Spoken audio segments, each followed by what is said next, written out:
66:16. దేవునందు భయభక్తులు గలవారా, మీరందరూ వచ్చి ఆలకించుడి. ఆయన నా కొరకు చేసిన కార్యములను నేను వినిపించెదను.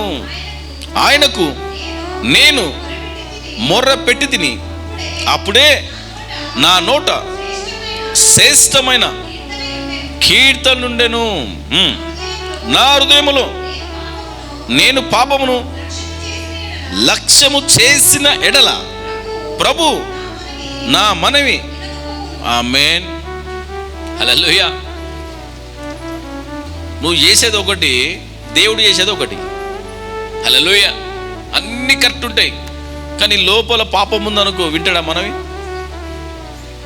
దేవుడు అంటాడు, మళ్ళీ నా దగ్గర రా, నేను అద్భుతం చేస్తా, కార్యం చేస్తా, నీ జీవితంలో నేను మేలు చేస్తా అని ప్రభు వాక్యం సెలవిస్తుంది. కానీ ఒకవేళ నా మనసులో పాపం ఉంటే ఆయన నా ప్రార్థన వినడేమో.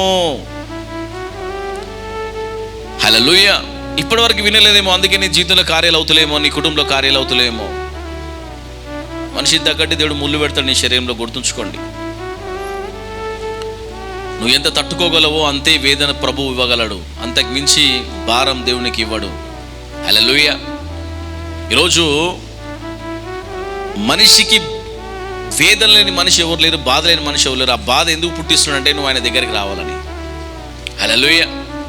కనుక ఆయన దగ్గర నువ్వు వస్తున్నావా, ఆయన మాట నువ్వు వింటున్నావా, ఆయనలో నువ్వు అభివృద్ధి పొందుతున్నావు, ఒకసారి ఆలోచన చేసుకో.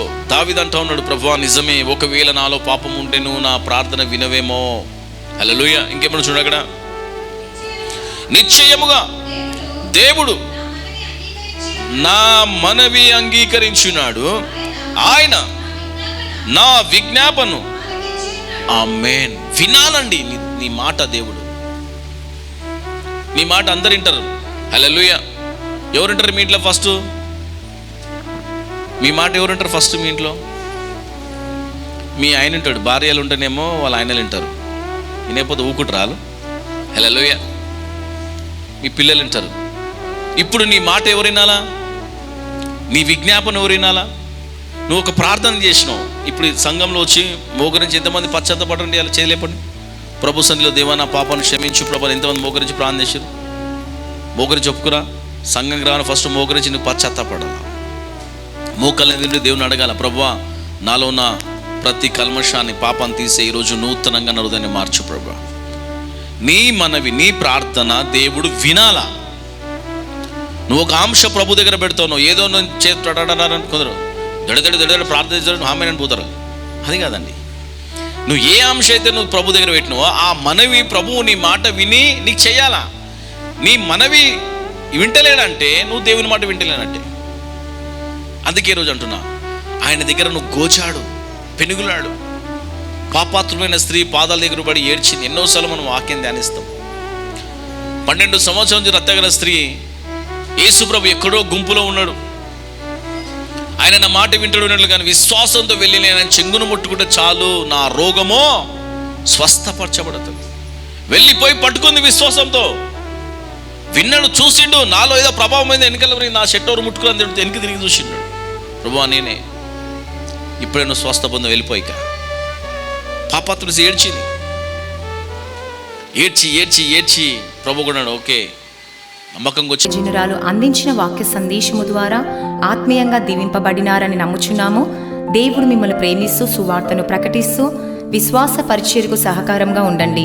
మీ సమర్పణ ద్వారా దేవుని వాక్యము అనేక మందికి అందింపబడుతుంది. ఈ పరిచర్య ద్వారా ఎంతో మంది వినుచున్నారు. మీరు కూడా పాలిభాగస్తులు కండి, సహాయం అందించండి. మీ కానుకలు పంపించండి. గూగుల్ పే, ఫోన్పే ద్వారా మీ కానుకలు పంపించగలరు. మా యొక్క ఫోన్ నంబర్స్ 85502005, 8333833061. మీ ప్రేమపూర్వక కానుకలు పంపించగలరు.